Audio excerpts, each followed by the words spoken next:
Hello, everyone. Welcome to today's case. Today, we are talking about the case of Suzie Nosspray, wife of Will Nosspray, a tricycle dealer who was found dead in his bed. I sent Detective Curious George to cover this case for me, and it is thanks to him that I have this information. Let's get right into it. Suzie and Will had been married for about 3 weeks, very stable. They both knew they were set for a long life of happiness and love, but one night, that all changed. Suzie recalls the night that ruined her entire life.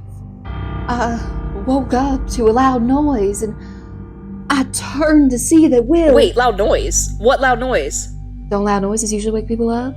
Anyway, then what happened? Well, I turned around in my bed and there was Will with a Nerf gun pointed right to his head. And in that moment I thought, I can't believe this is happening to me. Me, Suzie Nosspray. And next thing I knew, I heard the shot, and my whole world fell apart. Suzie then claims that she ran right downstairs to call Will's coworker and tell him what happened. Oh my goodness, he did it. Did what? Will killed himself. Remember, he said he was going to kill himself. This is something that he said he would do. I need this on record. I need you to know that he said he would kill himself, and that is why he is dead. That's crazy! Yes, he killed himself. He actually did it. Shouldn't you call the police? Oh, right. Suzie then eventually calls the police. Detective Curious George is first to arrive on the scene. He can't believe it, but he finds Suzie on her front porch, looking oddly relaxed. Good morning, Detective. How can I help you? You called me, ma'am? Said your husband killed himself? Oh, right. Upon seeing Will's body, Detective George immediately thinks that this is all very suspicious. Suzie claimed that this was a suicide, but I doubt that. Will's bullet came in from the right side of his head, and the exit wound was on the left side. The hand he would have used to shoot was under the covers and blood-free. There's no way that this was a Nerf gun suicide. Will was murdered. Do we know by who?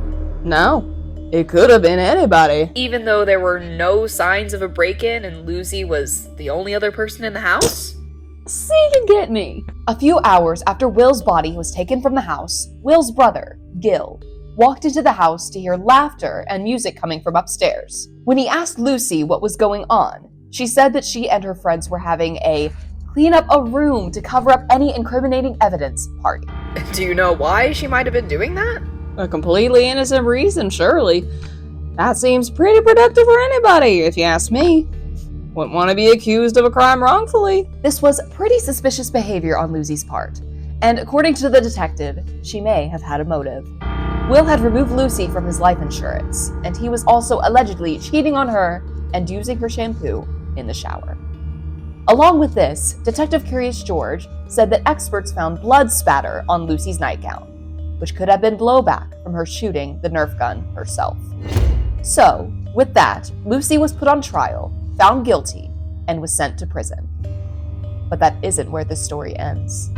Susie's son from a previous marriage, Shade Nosspray, felt passionately about his mother's innocence, so much so that he literally went to law school just to be able to prove her innocence properly. And what have you found to show that your mother is not guilty?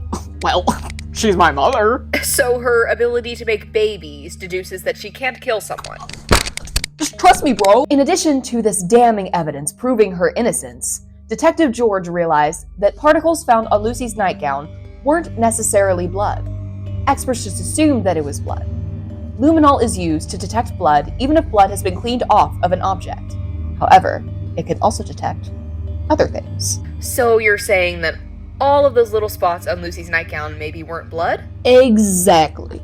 It could have been saliva, urine, or maybe even tool marks. So she could have drooled all over herself. Exactly. Or she accidentally got peed on. For sure could be a possibility. Or you're claiming that she works with tools while she's wearing her nightgown.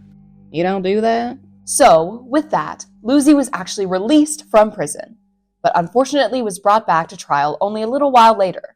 She's significantly more distressed in this trial. I didn't do it! Did you not have a clear motive to have murdered Will? It's all a lie, I swear! I mean, sure, Will was a lying, two-timing jerk who took away my money and made me miserable and angry and made me want to hit a wall and strangle him. Gosh, how I wanted him dead. But I didn't do it!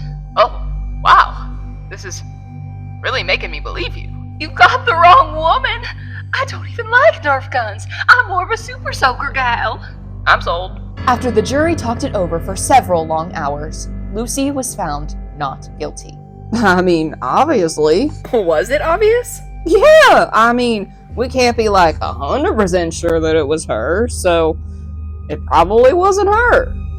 Okay, well, since you all know that it wasn't suicide and you don't think it was Lucy, are you all going to try and look into other suspects? Nah. Well, there you have it.